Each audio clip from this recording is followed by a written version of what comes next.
When it looked like the Chicago Sky is turning heads with having another Barbie night when Caitlin's coming to town. Angel Reese and the Chicago Sky just committed the same mistake twice. And this time, the impact might be deeper than anyone saw coming. They sought to ride Caitlin Clark's wave while throwing shade at her in the same breath. But now it's all unraveling, and not quietly. Do you think Chicago's move to conduct Barbie night during the Clark game is brilliant marketing? Or just flat-out desperation? Drop your opinions in the comments. Because here we are again, seeing the Sky pull the same big, messy maneuver that blew up in their faces last season. Somehow, no lessons were learned, no course changed. Just another shot at a gamble that already failed. And once again, they're going all in on a plan that had them appearing crazily unprepared the previous time around. The announcement just hit. Barbie night is back on July 27th. And who's rolling into town that day? None other than Caitlin Clark and the Indiana Fever. Coincidence? Not a chance. It's a calculated play by the Sky to ride the Clark wave and maybe rattle her a bit in Reese's house. But here's the kicker. Last year, they tried this exact thing. And the Fever crushed them on their home floor. On Reese's big night, no less. The Sky threw a gala for its new star and watched Clark seize the spotlight like it was choreographed. Total calamity. You'd think after a moment like that, someone would have rethought the whole strategy. But no, they're running it back. Same night, same feelings, same objective. It's like they can't help walking into their own trap again. The fan reactions to this announcement tell you all you need to know about how this is playing out to the public. Indiana Fever supporters didn't waste a second criticizing the Sky online. Last year, they gave her a Barbie night. The Indiana Fever came to town and put the beats of a lifetime on them, bruh. Well, hopefully that can happen again, but as of right now, we just don't know. But I do want to let you guys know that news did break yesterday about this Barbie night that is scheduled to take place on July the 27th in Chicago, Illinois. And we all know what that day is. That is the day the Indiana Fever is scheduled to come to town. And don't forget the towels for signatures from Fever players. That last jab hits hard because it cuts straight to the truth. Everyone can see what's coming. Fever fans are going to flood that Chicago arena and perhaps overwhelm the home crowd. The Sky aren't hosting a game anymore. They're unknowingly throwing a Caitlin Clark meet and greet mask as an Angel Reese tribute. And the timing? It makes this whole situation feel even more weird. Clark's nursing a groin issue and might not even suit up for this clash, which means the Sky might be putting their whole promo campaign on a superstar who may not even touch the parquet. Still, even with the chance she doesn't play, they're counting on her name, on her presence, on the enthusiasm she gives just by showing up. That's the hook they're depending on to fill those seats and feed the anticipation. The fan reactions to this announcement tell you all you need to know about how this is playing out to the public. Indiana Fever supporters didn't... Fans is definitely pointing this out, that this is another consecutive year that the Chicago Sky is taking advantage of the Caitlin Clark effect and having this Barbie day. Now, last year they did a thing. They gave out t-shirts and stuff for Angel, and I don't know why they decided to do it this day, guys, but it just is what it is, man. A lot of Indiana Fever fans is definitely speaking out about this. Waste a second criticizing the Sky online, dropping statements like, of course it's during the Fever game. Angel needs Caitlin Clark to stay relevant. And don't forget the towels for signatures from Fever players. That last jab hits hard because it cuts straight to the truth. Everyone can see what's coming. Fever fans are going to flood that Chicago arena and perhaps overwhelm the home crowd. The Sky aren't hosting game anymore. They're unknowingly throwing a Caitlin Clark meet and greet masked as an Angel Reese tribute. And the timing? It makes this whole situation feel even more weird. Clark's nursing a groin issue and might not even suit up for this clash, which means the Sky might be putting their whole promo campaign on a superstar who may not even touch the parquet. Still, even with the chance she doesn't play, they're counting on her name, on her presence, on the enthusiasm she gives just by showing up. That's the hook they're banking on to fill those seats and stoke the hype that revenue's flowing in. Yet somehow they can't scrape up an extra $30,000 per player to push pay into six-figure territory. McAfee even mentioned that he'd invited WNBA Commissioner Kathy Engelbert to appear on his show during All-Star Weekend in Indianapolis, but she wasn't available. Honestly, maybe that was for the best. McAfee doesn't do soft interviews. He would have come straight at her with the tough stuff, money inquiries, ref controversy, and why someone like Caitlin Clark gets just $70,000 when snacks at the game cost roughly the same. But getting back to the Angel Reese aspect, since it really puts a spotlight on what's going sideways here. This isn't just about one player. It's a glaring illustration of how certain teams, and some players, are horribly mishandling the Caitlin Clark moment. Instead of riding the wave of her popularity to grow the league and build real, meaningful narratives on the court, teams like Chicago are going the other way, chasing drama, stirring up noise, and building tension that feels anything but authentic. Rivalry moments can be great for the game, but this merely makes Reese and the Sky come out as desperate and unsure of themselves. Rather than letting their game speak loud and clear, they're focusing on showy promotions and trying to deliver their opponents ready-made incentive. It feels like the move of a squad that knows it can't win head-to-head, so it plays mind games instead. But here's the thing about trying to shake Caitlin Clark. It simply doesn't work. This is a player who thrived in the most stressful situations collegiate basketball could throw at her. She walked into packed, hostile stadiums around the country and still hit dagger after dagger when it counted most. So the thought that a themed marketing night in Chicago is somehow going to throw her off? It's almost funny. In fact, material like this probably feeds an even stronger fire under Clark. Time and time again, she's demonstrated she doesn't shrink when the spotlight becomes brighter. She rises. So by turning her visit into a complete spectacle, the Sky might just be giving her the exact kind of stage where she's at her most deadly. The Indianapolis Fever's record against Chicago this season tells the narrative loud and clear. They've already owned the Sky in past matchups, and that was before this whole Barbie night farce got added to the mix. Now, the Sky have provided Caitlin Clark and her teammates even more incentive to crash the celebration all over again. From a strategy viewpoint, none of this really adds up for Chicago. It's like they're announcing to the world that they perceive themselves as background players in Caitlin Clark's spotlight. Rather of crafting their own voice and building enthusiasm around their stars, they're opting to identify themselves through someone else's accomplishment. And if that weren't evident enough, bringing in a special halftime performer for this one game just reveals how determined they are to turn Clark's visit into a headlining event. Deep down, they know it. On its own, a standard home game for the Sky doesn't bring the fire. It's not enough to lure the cameras or fuel the buzz, so they need all these extra bells and whistles to increase interest. But this is where the remorse starts seeping in, fast.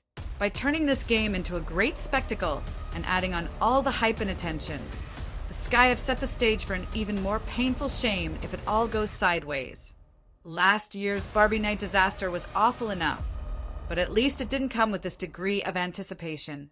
This time, the media's watching, fans are buzzing, and the spotlight's hotter than ever. If the Fever turn up and dominate again, the impact will be greater, louder, and even more humiliating for Chicago and Angel Reese. And with all this strain swirling, the Sky have now pushed even more weight onto Reese's shoulders. This night has been billed as her moment, and if she stumbles or gets outplayed by Clark, presuming Clark suits up, the backlash may be devastating. Because now it won't just be a bad game, it'll be a public letdown. A performance that breaks under the weight of all the publicity and hype. Situation when trying to manufacture false drama and competitiveness might backfire tragically. Instead of simply walking on the court and letting the game tell the tale, Chicago has constructed a script where anything short of a statement win now feels like a collapse. And the internet, it's already ringing in loudly. The social media response to this whole news has been extremely hostile, with followers pointing out what they see as an obvious grab for attention. Comments like, "I'm getting deja vu to Caitlin on Barbie night," suggest that the public hasn't forgotten last year, and many are anticipating history to repeat again. Even the responses that sound positive disclose the holes in the scheme. Fans stating things like, "Hopefully Atkins is back," or "Y'all need to sign someone," are effectively admitting the club isn't ready. That statement might as well scream, "You better get help fast, because what you've got won't cut it." And in response, the Sky did just that, signing guard Marcia Davis to a 7-day hardship contract, which shows they recognize they need additional players to be competitive. But bringing in someone on a short-term contract right before a major promotional game? That doesn't exactly scream confidence in the team's foundation. It all exposes something deeper, a misunderstanding of what makes rivalries genuinely important in sports. The finest ones aren't forced. They're born out of mutual respect, close contests, and high-stakes scenarios. When one team is clearly outmatched and turns to flashy gimmicks and psychological stunts, it doesn't build rivalry, it invites ridicule. Think about Lakers versus Celtics in the NBA. What made it explosive was the legacy, the titles, the Hall of Famers competing on both sides. Or the Yankees and Red Sox. Decades of tension, talent, and fan intensity. Those rivalries weren't shaped by theme evenings or promotions. They were built through actual rivalry and remarkable situations. What the Sky are attempting to generate with their Barbie night exploits isn't rivalry. It's manufactured drama designed to generate interest and sell seats. But that kind of buzz only works if you can back it up with results on the court. And here's the truth. Caitlin Clark has already cemented her place as one of the WNBA's brightest talents in just her second season. She's busted attendance records, drawn large TV audiences, and regularly gone toe-to-toe with exceptional talent, holding her own and then some. Angel Reese, while promising and marketable, simply hasn't attained that same level of impact. Yet the Sky continues anchoring their commercial game plan to Clark's performances, thereby perpetuating the perception that she's a headliner, and they're just background characters. It's the exact opposite of what you'd do if you were serious about establishing your own legacy. And then there's the timing. If Clark ends up sitting this one off due to injury, the Sky don't just lose a storyline, they risk looking completely out of touch for anchoring an entire event to a player who never hits the floor, building their entire event around her anticipated appearance. And if she does play and dominates once again, then they've merely made it worse by delivering her the spotlight and motivation on a silver platter. Either way, there's no interpretation of this where Chicago or Angel Reese comes out looking good. They've walked themselves into a predicament where, no matter what unfolds on the court, the aftermath is likely going to reflect negatively on them. And when you zoom out to the wider picture, it gets even more aggravating. The WNBA is finally breaking into the mainstream, getting genuine attention, real love, largely because of athletes like Clark who are bringing in new fans and raising the debate surrounding women's basketball. But instead of taking that energy and turning it into better games, greater matchups, and growing competition, teams like Chicago are chasing distractions. Pat McAfee's comments on the league's money struggles only underline how critical it is right now for every team to focus on the real work of building lasting, competitive franchises. Players deserve better pay, but that only becomes possible if the league keeps expanding its audience and boosting its revenue. Flashy promotions and made-up rivalries might grab headlines for a moment, but they don't develop the deep, lasting connection with supporters that leads to actual, long-term success. What fans genuinely seek is high-level basketball, not sports package like reality TV. And the Sky's current playbook? It's doing a disservice to their own roster, especially Angel Reese. Instead of praising her true successes and the particular skills she brings to the court, they're portraying her in a supporting role in Caitlin Clark's continuous story. That's not just unjust to Reese. It's setting her career back. She's a true talent, a winner at every stage of the game. She doesn't need over-the-top themed events or fabricated rivalry to prove she belongs. Her game screams loud enough. If they just let it, the fact that Chicago continues returning to the same playbook implies they don't completely trust Reese's ability to garner attention based on her own game. And now, that instant regret is starting rising up through the backlash from fans and journalists alike. The Sky felt they were being strategic, repeating last year's promotional campaign like it was a winning recipe. But all they've done is remind everyone of how terribly it backfired the previous time, and now they're marching right back into another storm. The smarter strategy would have been to pivot, to show growth. Highlight the team's progress, the new components they've added, the direction they're going. Maybe spotlight Angel Reese for who she is, without trying to borrow shine from Clark's visit. Maybe just let the basketball speak.